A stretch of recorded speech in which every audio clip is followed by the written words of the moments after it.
Hello, everybody, and welcome back to Cinema Savvy. It is myself, George, joined once more by Josh Barton for a very special discussion. This is, of course, a spoiler discussion on John Wick Chapter 4, now out in cinemas worldwide as of today. Josh, how are you doing tonight? This afternoon, evening? It's 5 o'clock here in the UK, isn't it? Yeah, it is. I'm good, mate. Just finished work for the week, so John Wick 4. Absolutely. Sorry, my internet cut How off you that. I hope doing? that's come through all right. I'm very well, thanks. Sorry, my internet keeps dropping out. I'm not quite sure what's gone on there. But the way we're going to do this, so people watching at home, John Wick is out in cinemas. There is a spoiler-free review that went up on Tuesday morning, in the night after the press screening. Josh, you were there on Monday. You're at the press screening as well. I've just got to ask, did you stay for the credit scene? I did. I ventured down the stairs to wait at the bottom, and then when the end credit scene played, I was a bit like, why? Why make us wait for that? Put it in the mid credits. It was a bit pointless waiting for that, but I did stay. What about yourself? Yeah, I did. And I'll tell you what, the reason why that's just come to my attention now is because I got messaged by Jed, who's been on the channel before, that was there the next day. Like, I didn't know there's a credit scene, and John Wick's never had a credit scene. It's not a film like that. The concept of the credit scene has evolved so much over the last few years, and I just kind of wanted to just ask you on the spot, because so many people went, and I was like, I don't think people know if there's going to be one or not. It's not something people expect, and also it's a very long wait to that scene as well, and it's not what I thought it would be. And also, I guess we'll get into the intro. This is obviously, as I said, a spoiler discussion. If you've not seen the film, we've not dropped any spoilers yet. We just spoke about a placement of a scene.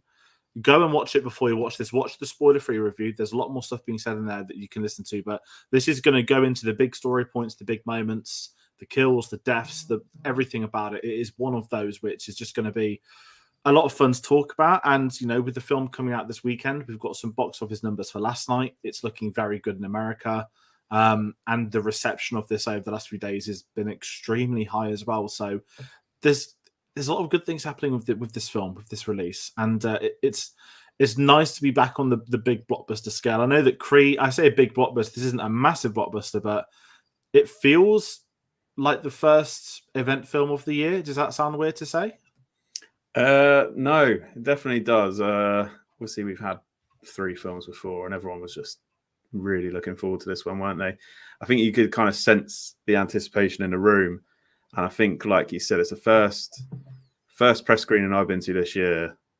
Like you said, Creed 3 was one, but it's the first one I've been to this year where it's like there were people whooping at the beginning, like as the studios came out. I was one of them myself, but yeah, that's the first time I've heard that for a while. So yeah, everyone was very excited for it. Yeah, definitely. And kind of in line of that, I guess what we'll say as well, anyone watching at home, whether you're not joining us live, whether you watch this over the next couple of days, it's a long film. It's 2 hours 49. I mean, thankfully, you don't get adverts at press screenings. But do comment below and let us know your thoughts on John Wick Chapter 4. As I said, it's a spoiler discussion, so if you have not seen it, I really recommend that you don't watch this if you haven't seen the film already. And kind of in line of that, as I said, do hit the subscribe button. There's a lot more videos coming. There'll be more spoiler discussions for the big films. We do like doing them if we can, and if we're fortunate to watch films early, as we have been again with this one, then obviously we will talk about that down the line. And we also have mine in the comments. Lovely to see you again, mine. As I said, just if you don't want it to be spoiled, Martin, genuinely do run, because there's going to be some big ones of this. But if you want to find out what other videos we've got coming up, what else we're working on, you can get us on our social medias, Twitter and Instagram at cinema_savvy, Facebook and letterboxd.com/cinemasavvy, with a link to Letterboxd in the description below. But getting all of that stuff out of the way, Josh, I know we've kind of jumped a bit back and forth before the film, right at the end after the credits of the film. Just for people at home, I know you joined us on True Lies, which was great when we did that on the James Cameron retrospective. What are just your thoughts before the screening on the first 3 John Wick films, just as a whole? I love them. Yeah, I remember the first one. I think it was an unlimited screening at Cineworld back. Well, when did it come out? 2014. And I went to see it thinking, oh, this is going to be your bang average action film, Keanu Reeves. Didn't really know about the plot, and then went to see it, and I was like, oh man, that was wicked. And then they've only got bigger, not necessarily better, but they've got bigger, a bit more epic in scale, and they're just ridiculously good action films. So, got to say, I love them. I watched them all again, I think the week before the press screening, and yeah, they hold up a lot, and they're just insanely good. Yeah, it's interesting with John Wick. So I don't know when I saw it. I didn't see it at the cinema, the first one, and I remember. Was it one of those that the UK got like 4 or 5 minutes after it came out in America? I feel like it was one of those that there was a film people were talking about, and I will be honest, I hadn't seen many Keanu Reeves films at that point. I'd only seen, I think, the first Matrix and Point Break. Not bad. Not bad films to have seen, to be no, fair. not bad. And this is it. And, you know, obviously this is, I guess, John Wick's has been the big resurgence for Keanu. You know, the Keanu we talk about now is very different to sort of 7, 8 years ago on the consensus of the internet and his popularity and his work, I think. But, I mean, it's just, I mean, sorry, just to jump in, like, because of these films, we have The Matrix 4 and Bill and Ted 3. They don't happen without John Wick. They are not happening at all in a country mile without this series. And it's just quite incredible what he's been able to bring to this for him to bring on. I'm trying to remember the way in which it was done. I think when he joined the project, he brought Chad Stahelski and David Leitch with him, who had worked on the Matrix films. It's incredible to see what input he's had onto this series. The original title for John Wick 1 going to be something abysmal like Swarm? There was a terrible name. It was Scorn. That's it. It was almost. I only know that because I did the Odeon film quiz on Instagram today, and that was the first question. What was John Wick's original working title? I got it wrong because I thought it was Vengeance, which kind of makes sense. But yeah, Scorn was the answer. I mean, and the original concept was I think they were looking for like a Clint Eastwood type, someone in their mid to late 70s, a retired hitman. And I think even doing that. So basically, I was going to do a review on all 4, but I didn't. I was going to do one each day, but there's just been a lot of stuff happening. But I did loads of prep on the first one. And the original kill count for the first film was 11 people, which is also an amazing guess. And I think I want to say he killed maybe 11 in his first action sequence of that film, which. You know, not including the dog. But back in the day, I went to the Matrix without knowing anything about it. Blew my mind. That would be amazing. That's one of those films. I mean, I saw the Matrix years ago as a kid, didn't understand it, thought it was be like Star Wars, and it wasn't. That's how I used to think sci-fi was. Watched it when I was older, loved it. Saw it at the IMAX a couple of years ago and it got re-released, loved it. But again, I didn't think we get any of this without Keanu Reeves and the John Wick films. And segueing into Chapter 4, you know. There's a 4th John Wick in production. My thoughts, at least, the first 2, I think, are the 2 of the best action films ever made. I think they make for one of the best double bills in action film history. The 3rd one, I really like. I really like the 3rd one. I just didn't care for any of the Casablanca stuff. And I think it was 10, 15 minutes too long. And it was more so going to Casablanca, then to the desert, then the Elder. And I never liked the twist ending with Winston turning on John Wick. So that was my thoughts on 3. I didn't watch it until last Sunday when I was rewatching this. As in, this was the first time since the cinema. And as I said, everything that's great about it is still like above everything else in action. Yeah. The knife, the knife through the eyeball. I had like PTSD to the cinema, where I don't normally squirm at films, and that is something that got me. And I was just so hyped for the 4th one, and just my initial thoughts on the John Wick 4 is I genuinely think this is up there with the first 2. But I feel like when I say I think this one for 5-10 minutes long, I genuinely mean like 5 minutes too long, if that. I can't remember what I said on Monday. I obviously didn't mean spoilers, but there's something about this that everything's working so well, but at the very same time, I just felt there was just one thing missing, and I can't ever put my hand on what it was, but it's still, to me, the amount of people I've seen online saying this is their favorite of the 4 as well, which is great, because I love the fact that if you've got a series that has that much quality, everyone's going to have different picks for those 4. But for me, like, what are your initial thoughts on this, actually, just before we really get into the story and that whatnot? I agree with you, too long. It's the one thing that I have against the film. As much as I love the John Wick films, I love watching all the action and that. I feel you could have cut easily 20 minutes from some of the action scenes earlier on in particular. We're going to go on to talk about obviously the one in Japan and Berlin. I feel like you could have cut maybe in half, maybe cut a quarter off each of them, and you'd save 15, 20 minutes. And yeah, that was my main issue with it. That is the one thing I would say that I didn't think it needed to be that long. And also, I feel like if you cut that off, I would be sitting here calling it a perfect action film. Interesting. Now, follow-up question. Have you heard that Chad Selesky says that the original cut was 225 minutes long? I have, and even after sitting here saying it's too long, you need to cut some of it, I would happily sit there and watch that. So here I am. This is what I was like.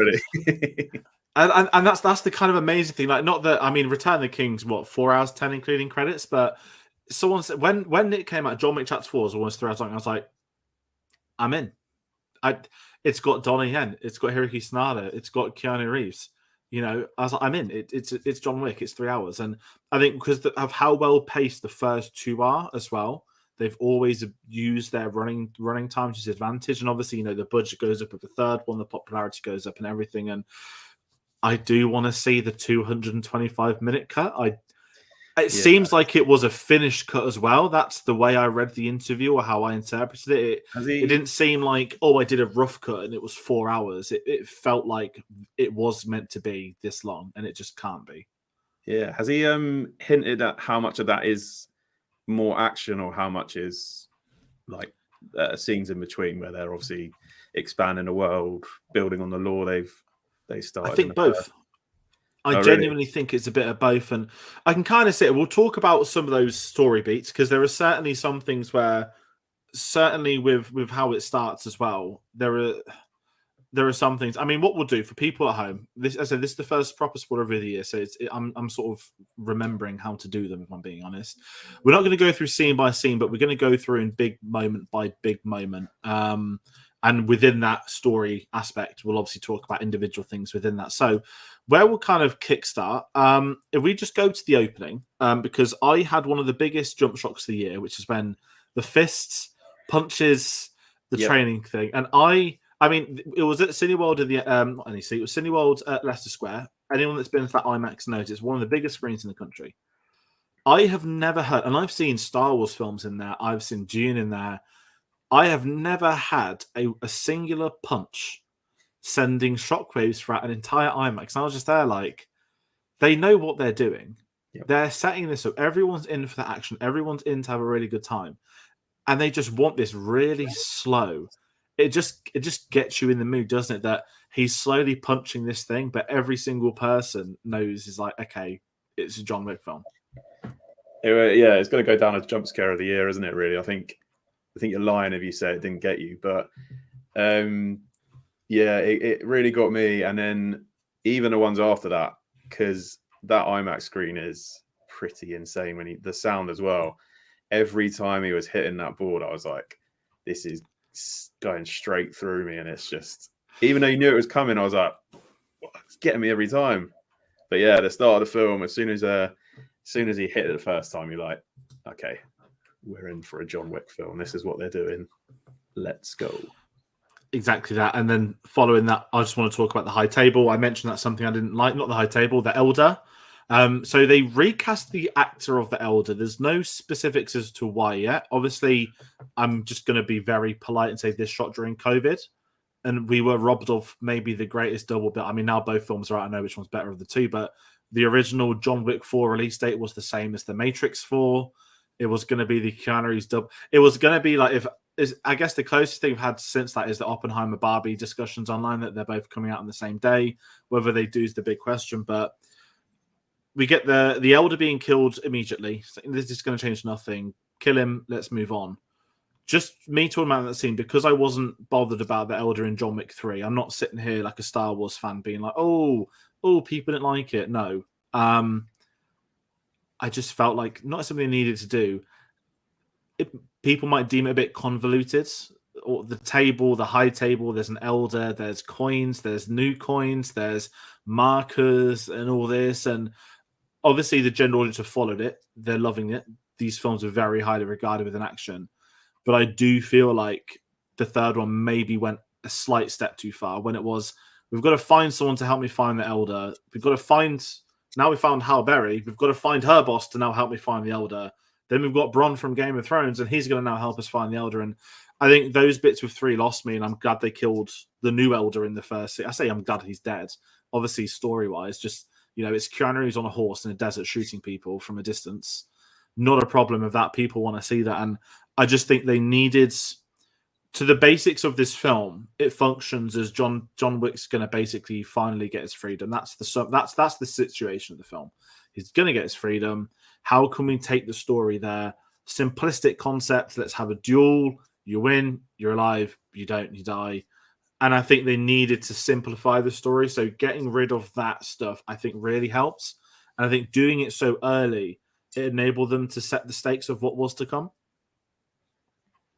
Yeah, I mean, when that scene first happened, and it was him on the horse in Casablanca chasing down, I think it was 2 or 3. I think it was 3, wasn't it? 3 other people. Yeah, I think it might have been. It was like, where's this come from? Because this feels like it should be further in the movie. But like you said, getting out of the way early on, he's already been there in 3. We know what's going on there.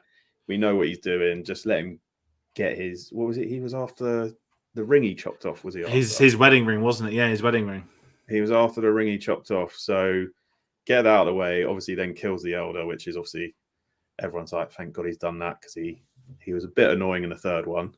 But yeah, once that's out of the way, you can get on with the story. And obviously, with a 2-hour, 50-minute long film, yeah, that's not a bad thing to be doing. And I did appreciate the what was it, the shot they did, the transition they did, matched Lawrence of Arabia.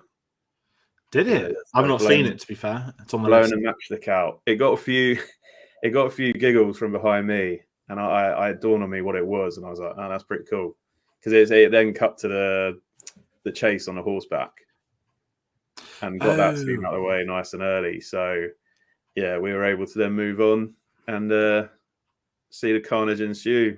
Because like I said, 2-hour, 50-minute film, you don't need to be hanging around these places too much, especially as we were there in the third film. And I mean, yourself felt that bit was a bit too long. I personally, in the third one, I liked that. I think I liked the third one more than the second one. Watching it again the other week, I really enjoyed all of that, like the moments with Halle Berry and Jerome Flynn and all the dogs in Casablanca. I thought that bit was really good in the third film, but getting it out of the way in the fourth one was quite important, I thought. Yeah, I mean, just with the third one, as I said, the Halle Berry stuff I love. I think it's just, there's like one scene too many out of the 3 big scenes they have over there. But it's like such a minor thing, because when you've had such a flawless series, and as I said, the third one's still a better action than 90% of action films that come out as well. Yeah.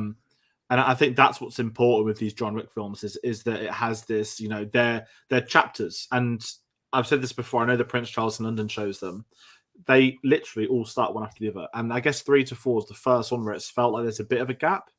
They don't say how long, but I'd imagine a few months or whatnot in between, or a few weeks at least. It must be, seeing as he fell off a building in the third one. Yeah, and he fell off a building. Damage. Yeah, he fell off a building, and Lawrence Fishburne was sliced open about 6 times. So for that to have healed like it had, it's got to be a few months at least. Yeah, exactly. And kind of in line of that, we'll get to the next, I guess, big setup scene, which is when the Continental was destroyed. Spoiler alert. One of the more touching moments, of course, we lost Lance Reddick in real life last week. That obviously came as a surprise to everyone on the industry, to this cast and crew. They released statements. I think the red carpet was on Monday, and they did I think the whole night was a tribute for him as well. And I guess it was a weird moment. Obviously, they kill him off in this film, which everyone knows wasn't anything to do with anything that happened in real life. But even before this, Keanu Reeves had paid tribute to him, and I think Lance Reddick had spoke on press last week that Keanu wanted to be on set for his last day, and now he didn't imply it was the my last day ever playing this character. Obviously, we know now that it probably was. Apparently, Keanu got quite close to him and thanked him for what he'd done across the series, bringing the character to life. And even when you go to the first film, I mean, obviously he's playing the role of Sharon. The credit in the first film is hotel manager. And that's kind of how far they've gone, not just giving him a name, but we've had development, we've had him in more scenes. And the way that whole scene was structured, I quite enjoyed with Bill Skarsgård. I'm not going to even try and pronounce the French character's name. I'm so sorry. If someone wants to, his role is, he's high up within the high table. Let's just leave it, for me at least, a Frenchman. I'm not going to upset someone.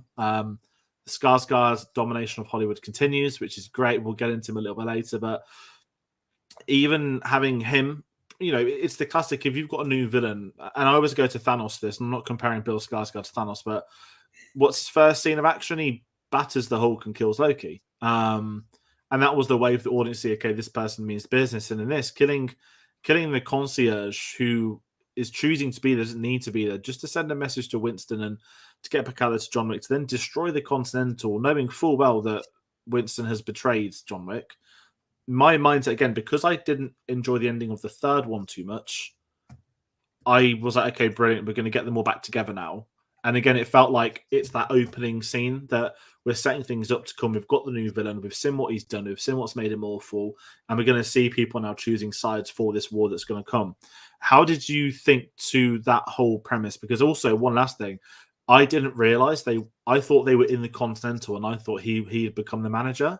So when it blew up, I was like, oh, it's not actually the Continental. I don't know if I've missed like an obvious like visual reference, but I was really confused for a few seconds until it blew up in the background. Yeah, just talk about Lance Reddick, because like you said in the first one, he's obviously referred to as hotel manager in a cast, isn't he? I just thought his role in the first three, because he was in them more and more as they went on, wasn't he? And in the third one, he actually joins in the finale. Has quite a few moments actually to shine, but it was quite weird watching that, and obviously knowing, sadly, that he had passed. Just watching that scene where it's like, okay, he's pointing a gun at Winston, but then he turns it on Sharon, and it's like, oh wow, that felt quite pivotal in the story, because it's like, I thought Winston and Sharon were going to be there for John Wick the whole time, but obviously this guy, I'm going to be bad at French here and say I think it was Marquis. It's Marquis Vincent de Gramont. Well, there you go. That's, I mean, I'll just say it's Bill Skarsgård. I mean, I love him as Pennywise the Dancing Clown, but the style he brings to this with those suits, you've just got to, tip your hat for what on earth he's wearing. There's some great jokes throughout the film with him as well, but the John Wick world, every character has felt like a character. It hasn't felt like here's just like 20 of the same people unless you're killing them in a suit. Yeah. Every like new character, protagonist, antagonist, they've had personalities, and it's been in the costume design to the performance, to the weapons they use. I've loved that from start to end of the series, and I think he delivered with that. Sorry, I sort of jumped in front saying that. I think it's just the decadence as well of everything to do with a high table. Like the room they were in alone was like, it's just huge. Like there's no need to be in a room that big. And obviously there's jokes played there in a film with Winston when he was walking to him in the art gallery, and it was like, this walk he's doing is just stupidly long, and it's just like the decadence and the lavishness of all the production design and stuff. It just adds to the characters, and in particular this Marquis guy, not too keen on all of what Bill Skarsgård was doing with it, but he brought something to the film with his villain. Let's say that at least. But yeah, the way they did that with the Continental, I wasn't expecting it. Because I think, like you said before we started recording, that obviously they got the TV show coming up, so now it's going to be rebuilt. We know that. I just thought, oh, Continental, it's gone.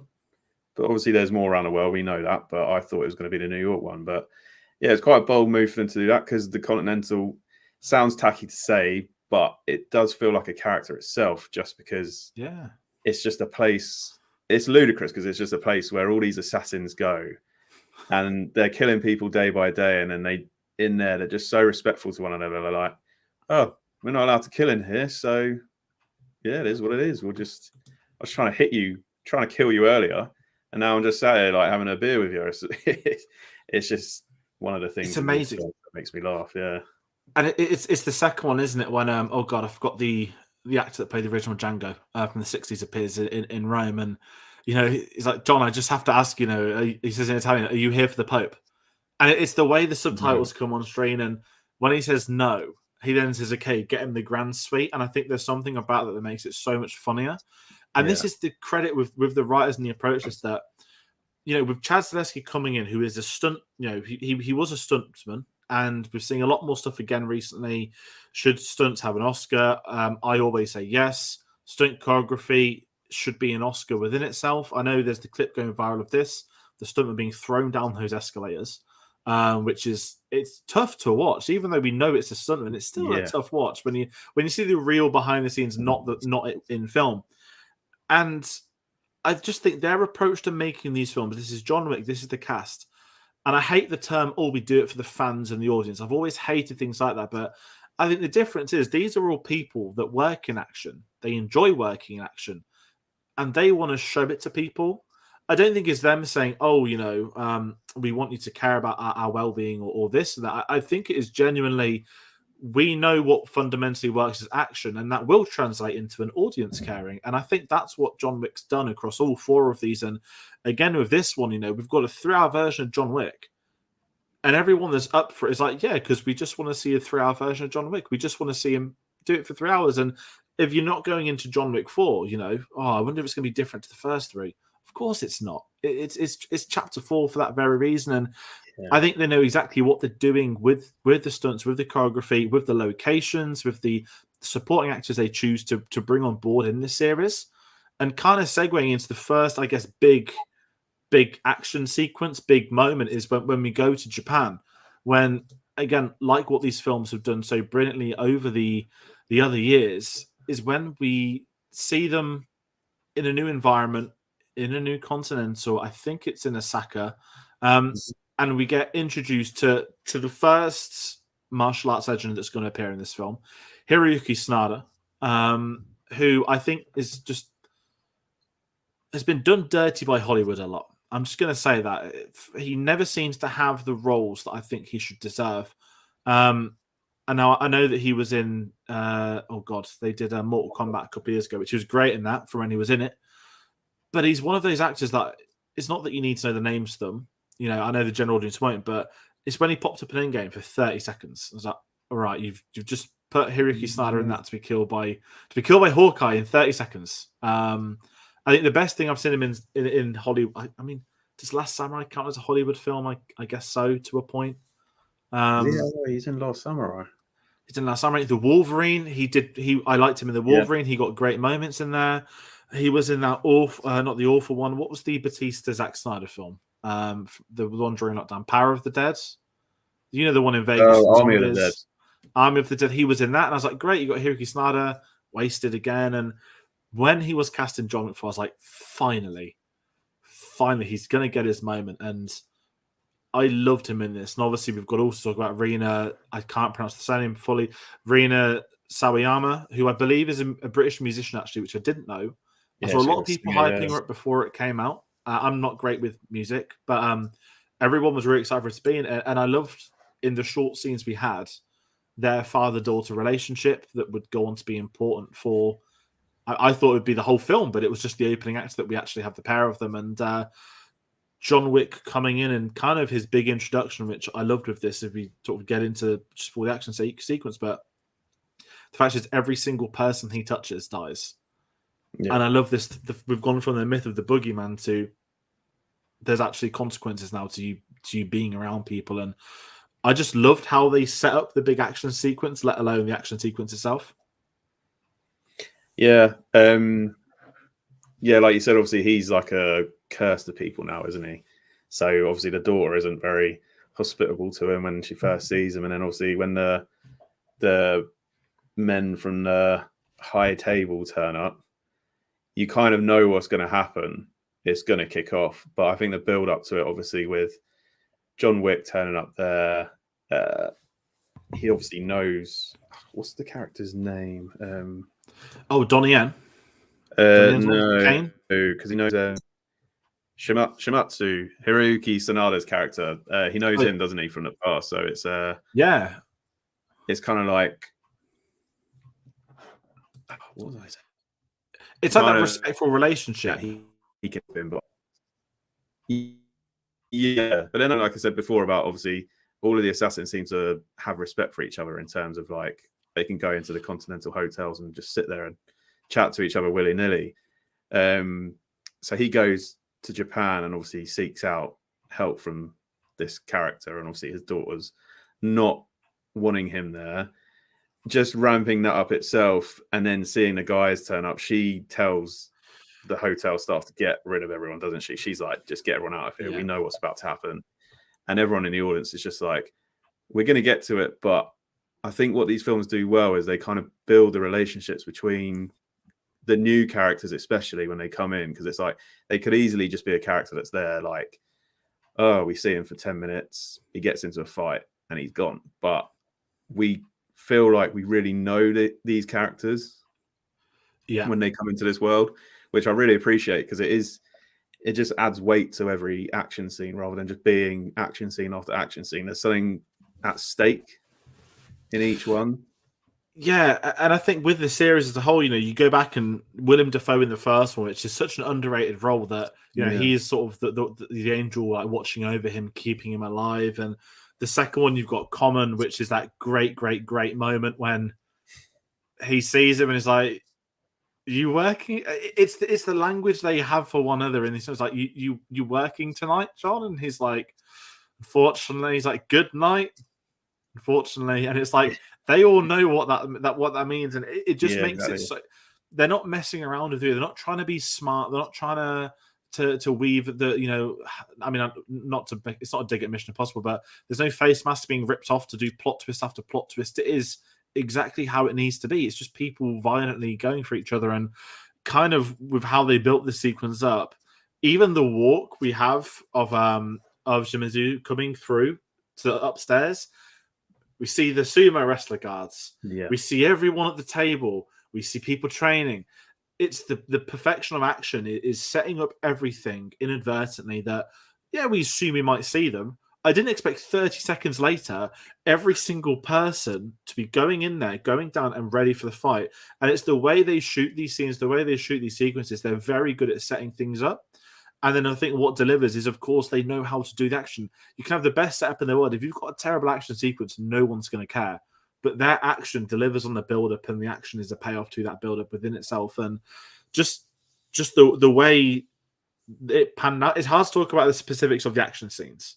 But if we talk about Donnie Yen, though, Donnie Yen, who... one of the greatest martial artists in history, playing the role of Kane. Once again, cast in a Hollywood big blockbuster film in a big series, and he's playing a blind man. I didn't know this before. I was completely caught off guard when he was blind. Yeah, I didn't know. No, neither did I. I was so hyped to see him anyway. I was like, oh my God, you've done Donnie Yen blind again. I was like, great. He was great in Rogue One. Why not keep him blind in John Wick? And he's another actor that I wouldn't say Donnie Yen's been done dirty by Hollywood. He's been very specific about what Hollywood projects he's willing to do. It's really interesting when you see people, if they want to seek out the roles he's rejected in the past. But him coming on board for this, I think, was massive. Again, with Hiroki Sanada. And I know at the end of the Japan sequence, we have an incredible Samurai Jordan. As you kind of said, they've built this relationship up with people, with scenes. And these two have a shared history. They've both got daughters. They understand the stakes they're in. They understand what they have to do. He doesn't want to kill him. And unfortunately, he has to. And I guess this is where Donnie Yen's character arc with Kane leads up throughout this entire film. It is that perspective of this is somebody that what's the saying? Those that cling to life die. Those that die, those that live cling to death, or one the way around. However, they said it amazing at the end. Donnie Yen's character is like what it could have been like for John Wick if John Wick had took that spot from the Elder, if he had done that for them. He would just be a person they come to, give a name, and he has to go and kill them. And I love the fact that we get to see a proper character arc within Donnie Yen, that he is willing to go to the ends, and he has that respect for John Wick. He wants to do it properly. He wants to keep his daughter alive. I love the entire character arc, and I think the way it's set up with him being allies with John Wick in the first place, clearly close friends with the pair of them. I think that's some of the best writing they've actually done in the John Wick films, because we've not really had character development for the villains, which I think is a lot more appreciated in this film compared to the others. Yeah, I just feel as well like the way he's introduced in that Japan scene where he's eating the noodles, isn't he? Yeah, he's not involved. It just adds another level to it, because it's like it's Donnie Yen. Everyone wants to see him fight, but he's allowed to have fun with it as well, which I think is quite important, because there is fun in these John Wick films. They're not all just serious guns blazing. There is fun in the action sequences, and I think having Donnie Yen there to come in, just play it so cool. I mean, you got Keanu Reeves there, who has been John Wick now for 4 films, and it's like Donnie Yen's come in and just absolutely smashed out the park and been like, this might be your film, but I'm the coolest motherfucker here. So yeah, you're going to respect me, and I'm going to show everyone what I can do. And it is one of those good things about these films as well, is because Donnie Yen is someone I'm not familiar with all his films, but watching him in this, I'm like, I just want to go and watch the rest of his films now, because he's so good in this. That's something that this film does really well. It just makes you want to go and seek out other films that are clearly influencing it, other films that actors in it have been in, just to broaden your horizons and stuff like that, which is really good in itself. Yeah, I mean, Donnie Yen. So I've seen the first 2 Hitman films, I think, which is I don't know how truthful they stay, because it became a 4-film franchise about a real person that began as a biopic. That's Hitman's the martial arts trainer that trained Bruce Lee, basically.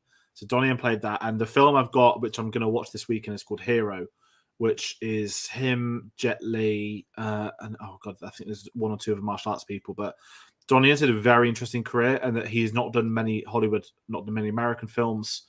He's rejected a lot of roles, and I think he's very close to Jet Li, which is how they've probably had this.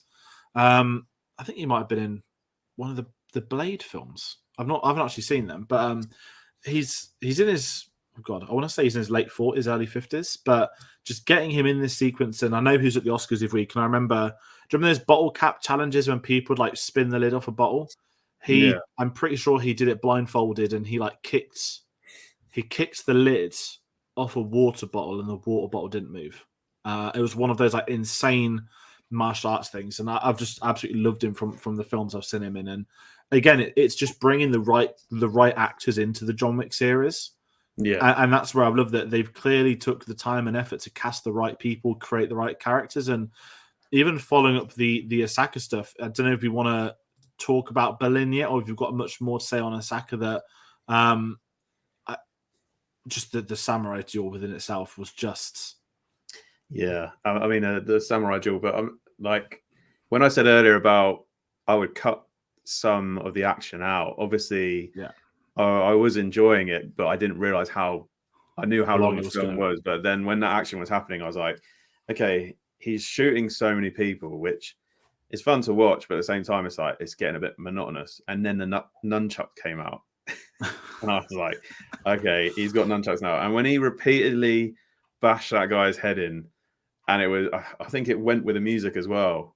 I don't know if it did, but I've got a feeling it was perfectly in sync with the score. Everyone was just cracking up. It was and that's what I really like about these films, how they incorporate humor into the action scenes, which is really good. I think it's the second one in the catacombs in Rome, where I think he's got a shotgun after using the machine gun, but the shotgun he's reloading, and as he's reloading it, he's putting the the end of the gun. He's holding it against someone, isn't he? He's holding it on someone he's about to kill, but it just reloads. And this is kind of it. It's inventive, and there's always one person John Wick film that gets killed about 20 times before they die. Yeah. And I'm pretty sure it's the nunchuck scene where there's just this one guy that just keeps getting it, that he just keeps leaving alive, that someone else comes down. And I think that's the one that gets end up being thrown down the stairs. Yes, I think it is. Yeah. But even a supporting character that pops up, in this one to begin with. So, the character called Chidi is played by Marco Zaror, and he's like the right hand man for Bill Skarsgård, and his character trait is that he just can't die, which is amazing for a John Wick film. And you wouldn't think they'd have a character like that. And obviously, he's going to eventually die, but even he's got these great moments throughout. And I think I was reading that he's from Chile. He's been doing stunts for decades as well. He was The Rock's stunt double in one of his early films in the early noughties. And he's worked with Robert Rodriguez a lot. And one of my friends recognized it from Undisputed straight away. And again, these John Wick films, they're trying to bring in these people who you'd never seen, who were doubles, that had never had the credit. And they're going to put them in these roles. And even if they're not going to be memorable, even if you can't remember the names, they're getting proper roles in the best action series. It should have the best stunts people in these roles with their face on show, not doubling up for A-listers. And I think that's why when you bring in people like Donnie Yen, it works so much better, because that's an actor that can actually do what he's doing on screen. And the samurai stuff, the really the most devastating moments is just how they use the samurai sword. No exaggerated, slashes, slices. It's just the fatal stabbing, and it's Hiroki Snyder's downfall when he gets up again and just doesn't want to die, but he gets up to continue the fight, and you get so much character moments out of them for him staying through to the end, and Donnie knowing that unfortunately he has to kill him and he's going to have to do it. But yeah, that's the thing with it. Like these two characters, they do.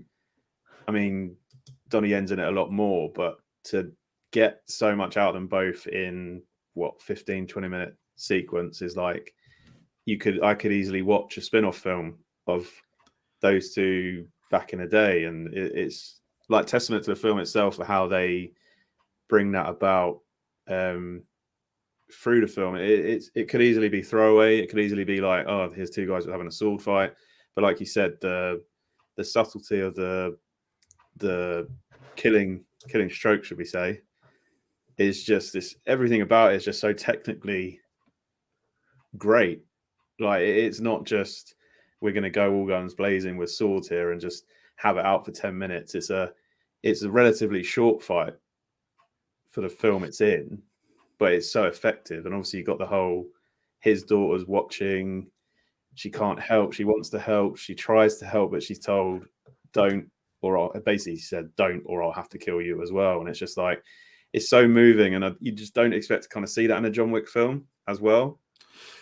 And I know obviously the first film obviously has the emotion of the dog was from his a gift from his dead wife, that sort of thing. But I think as they've gone on, it's kind of just gone for the all-out action and let's build this world. And I feel like that little moment of emotion in the fourth one between the father and daughter was really good. Yeah, absolutely. I'm with you on that. And kind of segueing away from Japan, if we talk about Berlin, which we have to, it's one of the big stops. You want to say it's the sequence that breaks up the main story, which it does to a point. Obviously, going back into what we spoke about with maybe my issues with the last film, how convoluted the concept of the high table is going to go.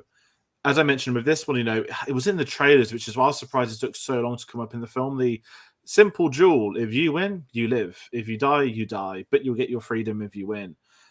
Obviously, I get they had to build that up. And where I would say maybe some of the runtime issues I had of this was, to get the chance to have a duel, you got to be in with one of the families. Oh, but you were in with a family, and you ripped it up at the start of the last film, so you're going to have to reprove yourself to the same family. And, oh no, the family's actually dead, and they've been took over by Scott Atkins in a Ronaldo fat suit. I want to talk about this because the Berlin stuff, I understand the placement of it. I think this is where this 10 minutes has lost me. That I loved the moment Scott Atkins came on screen, playing this role. You've seen him in the trailers. Scott Atkins is a martial artist in a fat suit. It's Killer. That's the character. Well, quite literally, I guess. Killer, isn't it? That's the name. I loved him in this performance. A bit unlucky that this shot at the same time as the Batman, because when I now think of an unrecognizable actor in a fat suit, I'm thinking of Colin Farrell as the Penguin moving forwards. But I struggled with not the sequence, not the fat suit, not the fighting. I loved the cars game. I loved all of that. I think I struggled with how convoluted they wanted to make it for John Wick to get the chance to appear to declare a duel. I know that we've got Natalia Tena is playing Katya in this, and that is one of the people he grew up with his history of Belarus. They mentioned the Cossacks, which is when you get into a bit of Russian history there as well, which was kind of interesting in Belarus. Obviously, contextually, probably not the best thing to be talking about is the Cossacks in Russia and war. But how did you feel with just the subplot in Berlin? I know Paris is the big one to talk about, but the Berlin stuff, it's not that I didn't enjoy it as much. It felt like we've just had this insane Japan sequence. Now we're just going to be a bit quiet build up to the big finale that's going to come. Yeah, it's another one because obviously, like you said, he has to prove himself to a family, and that whole sequence where I think they're hanging him, aren't they? And he's trying to talk to them while being choked, and it's like that goes on a bit too long. And I think the fight itself, again in Berlin, in the nightclub, is a bit too long as well. And they could have cut that down a bit. I feel like you need it in there just because he's been told he has to do this to prove himself to be able to get the duel. But I feel like, yeah, make it a bit leaner, that bit. Obviously, Scott Adkins was good to see. Although, after the film, when you told me he reminded you of Cristiano Ronaldo, I just now can't unsee it. So every time I see Ronaldo scoring a goal in Saudi Arabia now, I'll just be like, oh, should be in John Wick. What's he doing? But yeah, I enjoyed it. It was probably the bit in the film where I was starting to get a bit, okay, let's move on now, because you've had a really long action scene in Osaka. We're in Berlin. Let's just get this going, get to Paris, because you're kind of not losing me, but it was a bit like, yeah, this is too long-winded, this middle bit. But then again, it's one of those things, isn't it, where you're just like, you've got to sit back and admire the action when they do it. Like the whole bit in the nightclub was well shot. I just don't understand all these people in nightclubs in John Wick where every time it kicks off, they all just keep dancing. And it's just insane to me. It's quite funny. Again, the humor side of things. But yeah, I could have done with it being a bit short of that bit in Berlin. Yeah, I'm with you on that, and kind of the nightclub stuff. The first one's great because it's, oh look, they're shooting, everyone's scared, but you got an insane fight sequence, and yeah, that great moment when John Wick gets thrown over the barrier, thud hits the floor, and it's nothing to break the fall, and that was one of those action moments where it's such a minimal thing, and again, let's give credit to the stunts people. They're setting the thing saying, yeah, we want to do this. We don't just want an actor to go through, land on something or go through a table to break the fall. They just wanted to show, like, this is how it would happen. And not that that's kickstarted a bad trend at all, but one of my issues with this film is the constant there's two constant overuses. Overuse one is the suit to protect the bullets, which I understand. I think it's something that's just gone on a little bit too long. But in line of that is here's John Wick, like, not just going through a bit of pain. Here's John Wick who, how would I describe it politely? This is the same John Wick now who is, let's throw him out of a window. He's gonna land on a car. Full superhero moment. Great. The car's been damaged, but he's all good. I'm with them, but I think this is the first time I'm not going to talk about realism in a John Wick film. God, of course not. But it felt like the first time that maybe they were bigging that part up too much, which isn't an issue when I'm watching it. I just thought maybe 2-3 times they did it, because the best time they did it was the steps at Paris at the end, which is a great, great, great comedic moment. I just think one or two of the other ones, if they had took that out, it would have been a bit better. Yeah, that's one of the things in the action scenes that really started getting on my nerves was the whole, how many bullets can you fire at everyone, but they're all just going to survive? Because everyone seems to have these suits that they protect. They're magically protected by, obviously they're designed for that, I know that, but it just got a bit frustrating when everyone was literally running around just like this, just like that, just protecting themselves. I was like, okay, we get it. We get that. Just do something else. And I think that's kind of what, in the Berlin sequence, it was like the action scene, the fight scene in particular, for me was too similar to the Osaka one. Obviously, it was a lot of hand-to-hand gunshots, potatoes, that sort of thing. But like when it came to the Berlin one, I was like, you're doing too much of the same thing. As enjoyable as it is to watch, you're doing too much of the same thing that I think when you get to the Paris finale, which like an hour of just craziness, it's like it feels earned, but it also, you needed it because it was like it was a bit different. Like we hadn't seen him yet in a car in a film. Obviously there was a lot of shootouts in that as well, and there was a lot of hand-to-hand in that, but I feel like the first two big action scenes in particular were quite similar, and the fact they went on quite long as well was where in the Berlin one I was like, okay, you just need to either do something different or cut it down a bit so we can get to Paris quicker and we can see something done a bit different in the action scenes.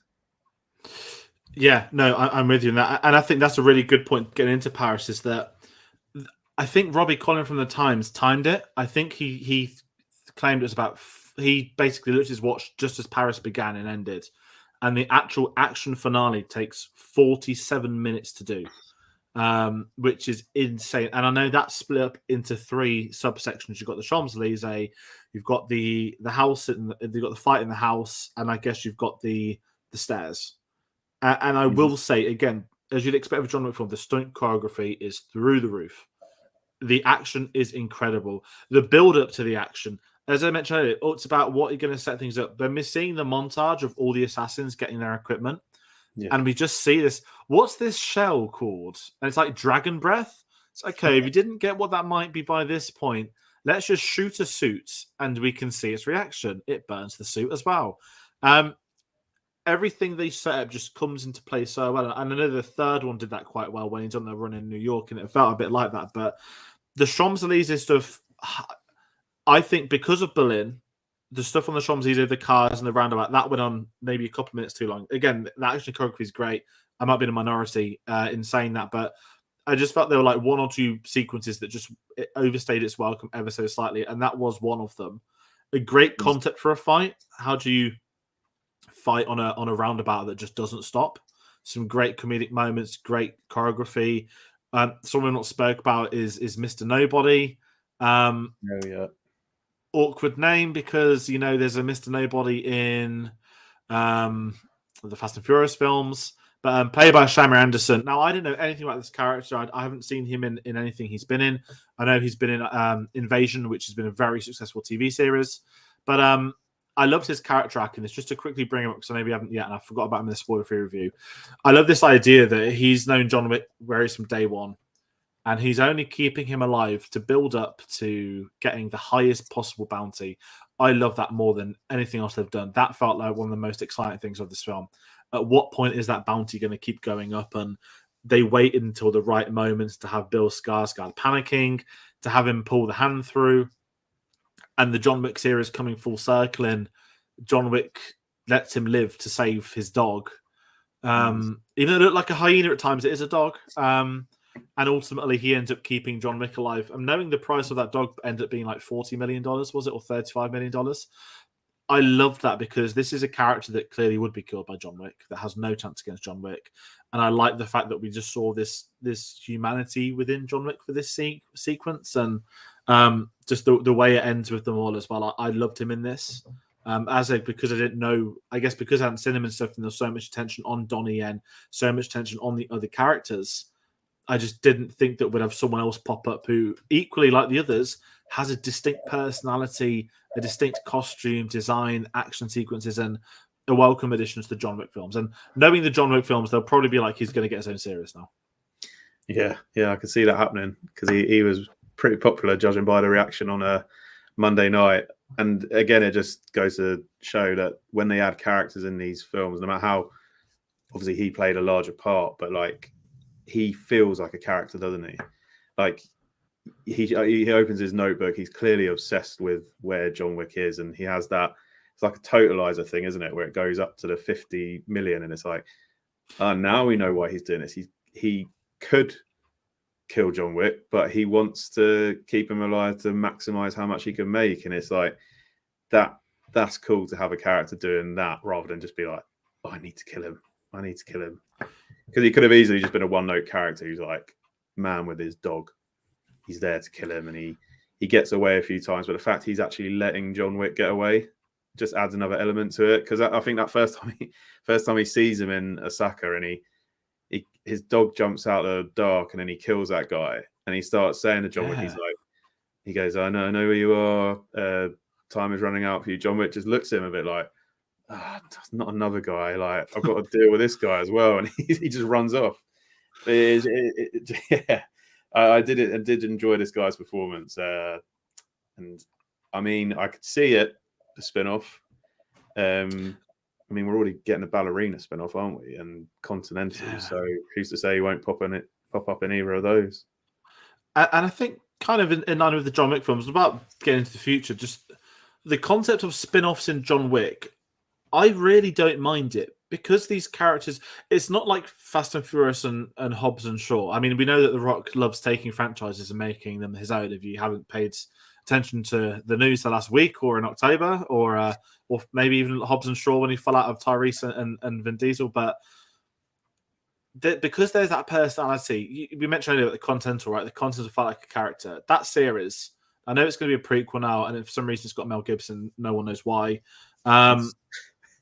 It's gone down from being a series to a 3-episode series or something bonkers. But the John Wick world is a world people enjoy being in. The characters that have been in that world have equally been as fun.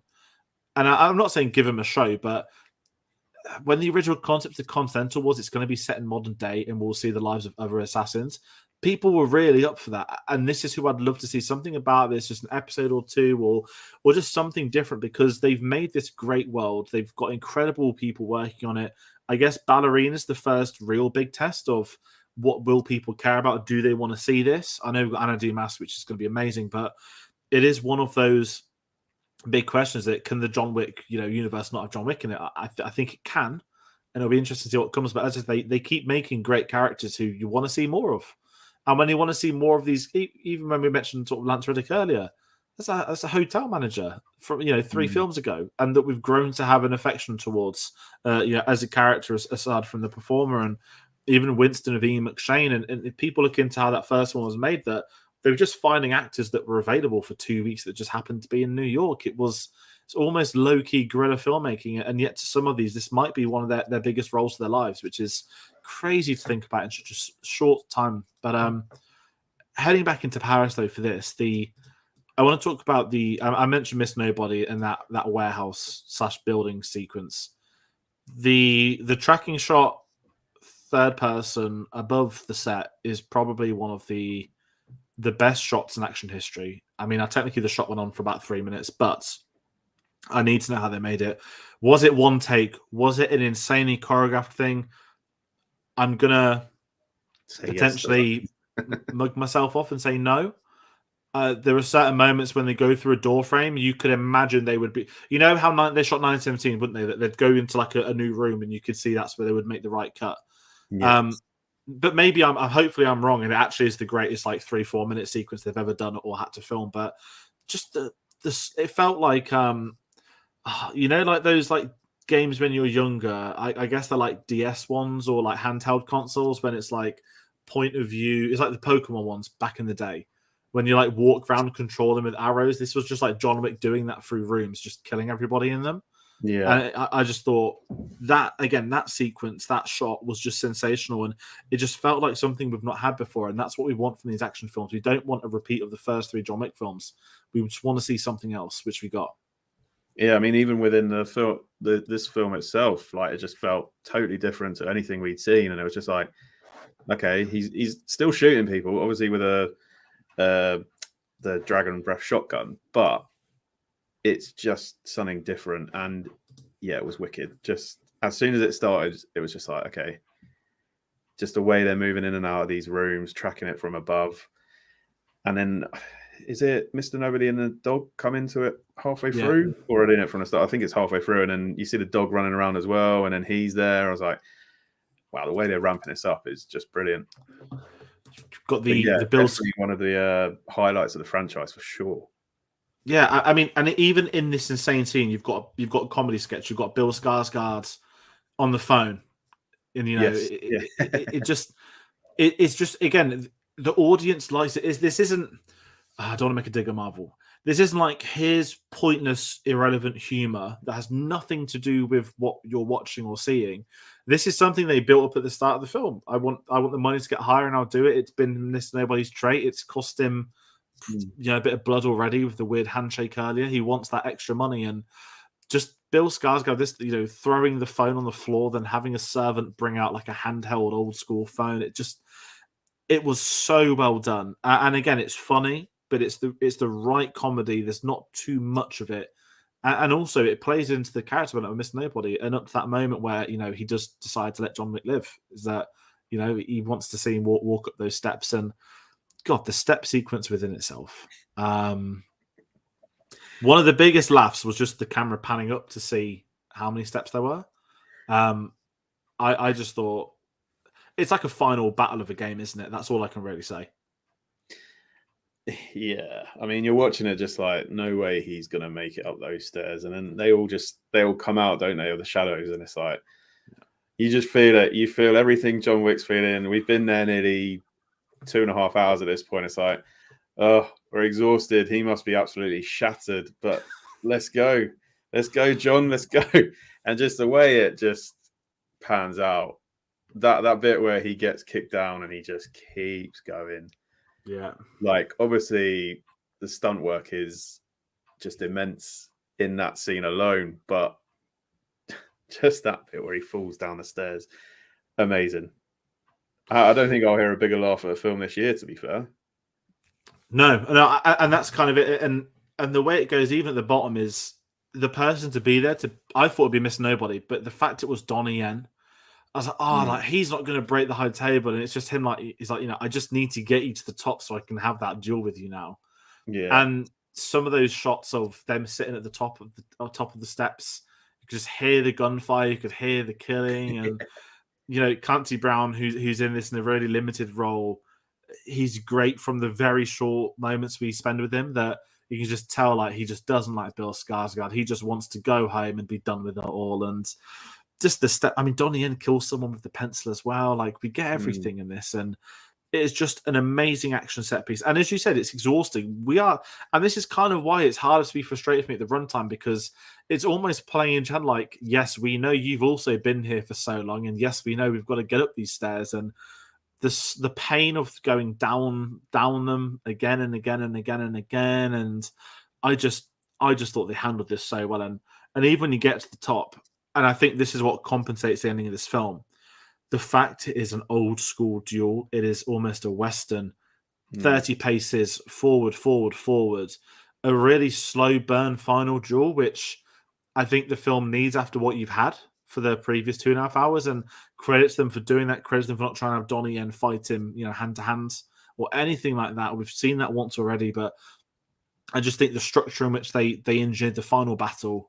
I say final battle like it's Star Wars, the final duel with one another, to the head getting blown off Bill Skarsgård, which is well earned at that point. That had a very loud reception when that did go on, and I guess going into the ending, is John Wick dead?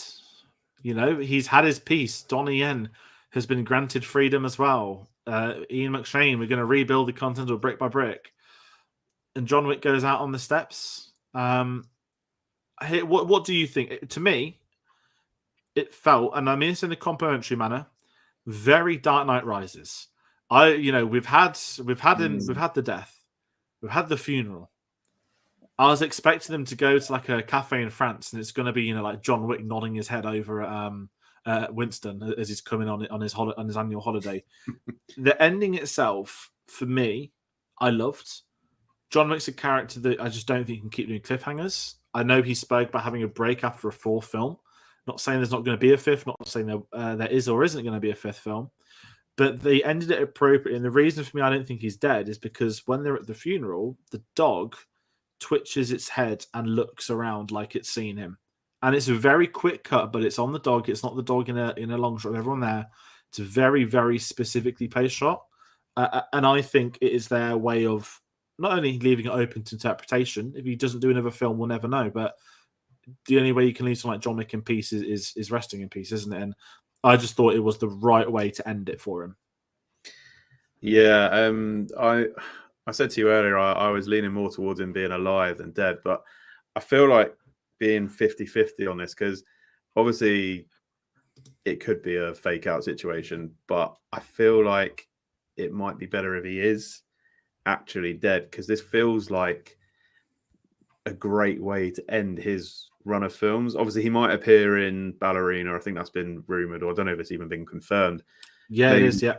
Oh, it is confirmed. Maybe he could appear in Continental TV show. It's going to be set before, but I think this ends his story. He's finally free. He says his wife's name on the stairs before he does die. But yeah, for me, I feel I would obviously enjoy watching John Wick 5 if he was to come back, and obviously, but then it feels like, how would you ever top what they've done here? Because they'd find a way. Because obviously, like you liken it to Mission Impossible, they just up it every single time, don't they? So I suppose they could find a way, but watching this was just like, feels like the almost perfect way to end the arc he's been on since the first film. And just going back to that, the duel at the end, and obviously you saying it's just compared to what we've seen before, especially in the Paris scene, it's just like quite subdued in comparison.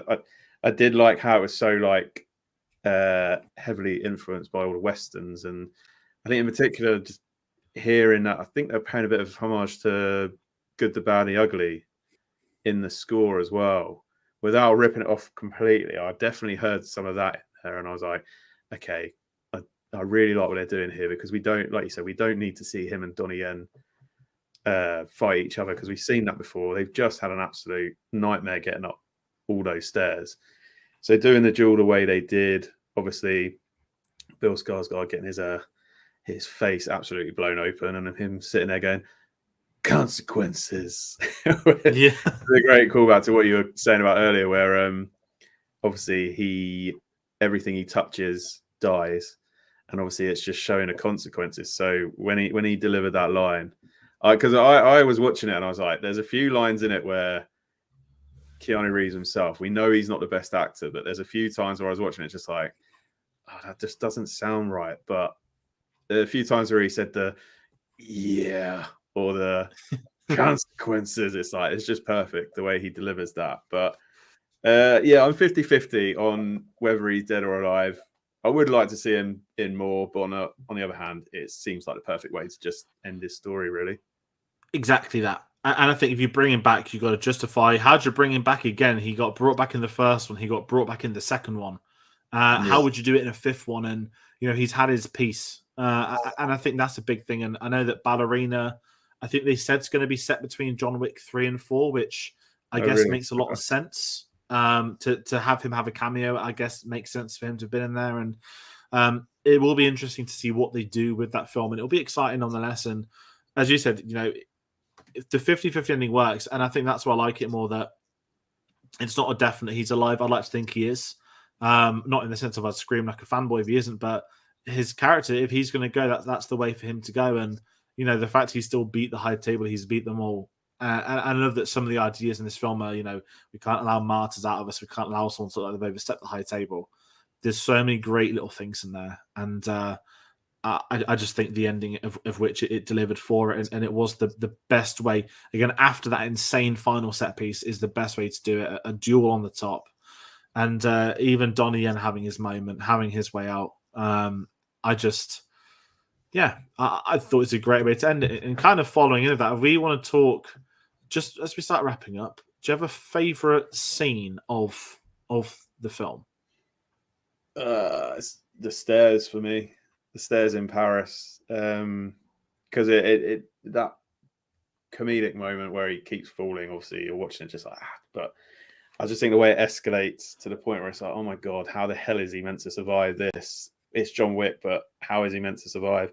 Obviously, we forgot to talk about the bit with a dog where he gets his revenge on a guy and then decides to go toilet on his head, which is another great moment. That they got a few laughs, but I could cheat and say the whole of the Paris sequence, but I'll narrow it down to the staircase sequence just before the Sacre-Cœur, just because that was so good.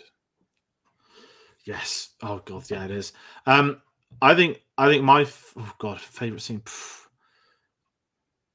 I think I would have to go with Asaka. I think the build up to the first fight, and I think that's where the John Wick films deliver for me, is when you're not on the action. How are they going to get you into the action? How are they going to start the action? I think they've absolutely nailed it. So I would go maybe the Donnie Yen fight with Hiroko Sanada, just because you've got two legends on screen with one other. But I'm going to watch it again tomorrow, and I'm really excited to see it on a second viewing, see how it differs, how the pacing feels, and how engaging the audience is going to be as well. And kind of like my final thoughts on this film. Again, it isn't. I think this is an instant classic. You know, I know we've both pointed out a couple of flaws in it. We've sang its praises for the majority, but it is impossible for me to look at the John Wick film series and not think that this is the best action series ever made. And I don't mean that in a disrespectful manner to the Stallones, the Schwarzeneggers, anything like an actual series, an action series. I just don't think anything can actually come close to this anymore. It is just amazing seeing these, and they just don't feel tiring. I don't feel like, I'm just in the repeat of the first or the second or the third film. It feels like a new entry, and absolutely just incredible. And it's going to be really exciting to see how well this film does do at the box office with critics. And you know what? I don't like talking about Oscars just after time is finished, but if there's ever going to be a year now to push to get an award in place, it will be this film pushing it. I don't think it'll happen, unfortunately, but I would just. It's films like this that really demonstrate they should be doing stuff. And we've got Mission Impossible in a few minutes, which no doubt will have the same discussions when they do come up. But final thoughts for you, sorry, Josh.